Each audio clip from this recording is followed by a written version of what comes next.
ازيكم حبايبي، عاملين ايه؟ يا رب تكونوا بخير. النهارده هنعمل مع بعض العيش الفينو بطريقه سهله وبسيطه. بس قبل ما ندخل الفيديو حابه اطلب منكم انكم تعملوا لايك وشير واشتراك في القناه وتفعيلوا الجرس عشان يوصلك كل جديد. يلا نسمي الله وندخل الفيديو. في بوله هنزل ب4 كوبايات 100 دقيق ما يعادل نص كيلو، وهضيف عليها نص معلقه من الملح ومعلقه صغيره من البيكنج باودر، وهقلبهم تقليبه كده مع بعض. بعد كده هنزل بمعلقه كبيره من الخميره ومعلقتين كبار من السكر. نقلب المكونات الجافة الأول مع بعض. بعد كده هنزل ب3 معالق كبار من الزيت، وهبدأ ان انا افرك الزيت مع الدقيق كويس الاول.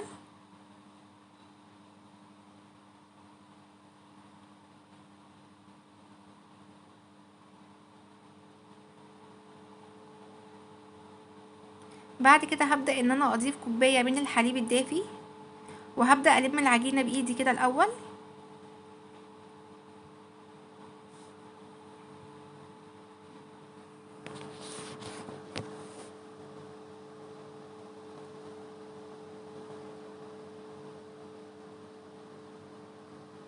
هنبدأ نعجن، ولما نحس ان هي ناشفة معانا هبدأ ان انا انزل بمية بسيطة.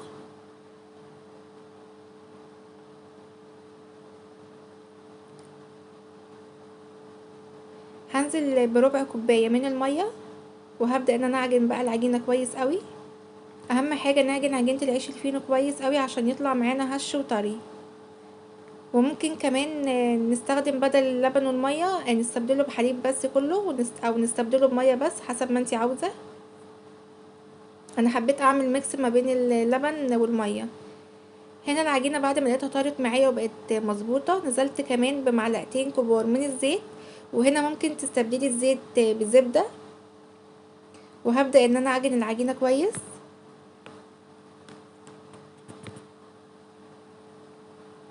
اهم حاجة نعجن العجينة كويس عشان يبقى معانا هش وطري. تمام كده، العجينة بقت ناعمة معايا ولينة. هجيب في بولة نظيفة، هحط بقى زيت وهغلف في العجينة دي كلها بالزيت بالشكل دوت كده. وهلفها بالاسترتش وهركنها ساعة تخمر.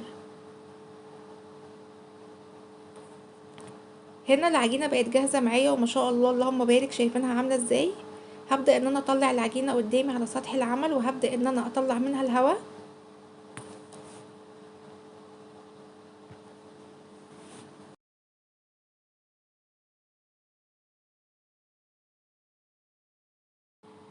بعد كده هبدأ اشكلها واعملها كور على حسب ما انتي عايزة حجمها. ممكن تتحكمي بوزنها طبعا بالميزان، ولو مش متوفر عندك ميزان هتتحكمي انتي فيها بايدك. انا شكلت الكور كده بالشكل دوت، حجم الليمونة بالظبط الصغيرة كده. ده كان حجمها معايا. عملت معايا 22 كورة. هسيبها ترتاح بس 5 دقايق، وبعد كده هبدأ ان انا اشكلها. هبدأ ان انا اجيب اول كرة عملتها واحطها كده على الجنب الاملس يكون تحت، وهبدأ ان انا افرد العجينة كده بايدي او بالنشابة، وهعملها على شكل مستطيل، وهبدأ ان انا ابرمها بالشكل ده كده. وبعد كده هبدأ ان انا اقفل الاطراف على بعضها كويس عشان ما تتفتحش معايا اثناء التسوية. وطبعا هكون مجهزة صاج معايا دهناه بسيط كده من الزيت، واحط كده واحدة جنب اختها. هبدأ اجيب التانية برضو كده وهحطها على الجنب الاملس زي ما قلتلك اول مرة، وهبدأ ان انا افردها بالنشابة بالشكل دوت كده على شكل مستطيل.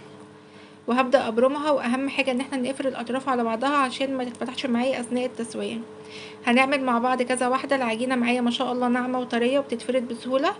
ونتأكد على قفل العجينة من الجوانب والأطراف عشان ما يتفتحش منك أثناء التخمير أو أثناء الفرن. طريقته سهلة وبسيطة ومش بياخد وقت في تحضيره خالص.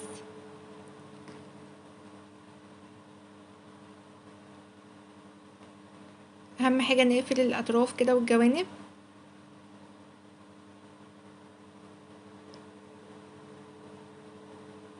وهنديله برمة كده بسيطة. ودي معايا انا هبدأ ان انا افردها بايدي كده قدامكم عشان تتأكدي ان العجينة معايا طرية ومش محتاجة لا نشابة ولا اي حاجة تتفرد بيها.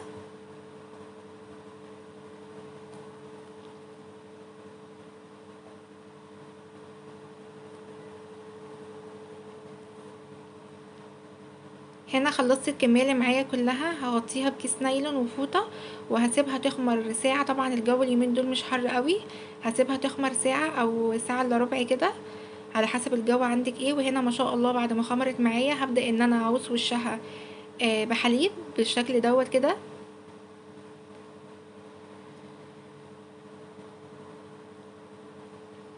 ادهني بالراحة من غير ما تتكي عليه عشان ما يهبطش مننا. وهنوزع عليه كده ايه هبدأ ان انا اوزع عليه شوية من السمسم.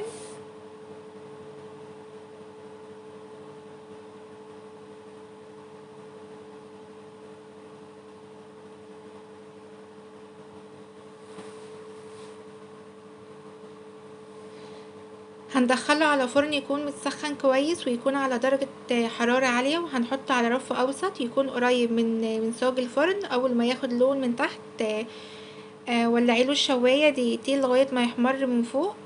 وقت التسوية من 10 دقايق ل12 دقيقة. واول ما يخرج من الفرن هغطيه بفوطة 20 دقيقة. ما شاء الله مستوي معايا كويس، اخد لون ذهبي وجميل واوفر بكتير من بتاع الافران. وما شاء الله طالع معايا طري مش ناشف. بدأت ان انا اغطيه طبعا بفوطة زي ما قلتلك. بعد كده دي طبعا خطوة اختيارية، بدأت ان انا اجيب زيت وبالفرشة كده عوزت وشه عشان يديني معايا لمعة. ودي طبعا حاجة اختيارية بس انا حبيت ان انا اعمل كده عشان ألمع بس الوش. ما شاء الله شايفين معايا طري ازاي وجميل. شايفين انا بتك على الرغيف ازاي وبرجع تاني زي ما هو. شايفين بقى ما شاء الله التوريقة بتاعته من جوه عاملة ازاي. شايفين التوريقة ما شاء الله هش معايا وجميل مش معجون خالص. اوفر بكتير من بتاع الافران والطعم جميل جدا ومفيش مقارنة بينه وبتاع الافران. وطبعا اوفر بكتير من اللي بنشتريه. بجد جربيه وحلو قوي والطريقة دي تبقى ناجحة معاكي. يا ريت تشوفيه وتجربيه وتقولي لي رأيك في الكومنتات. لو عجبك الفيديو لايك وشير. اشوفكم في فيديو جديد، مع السلامة.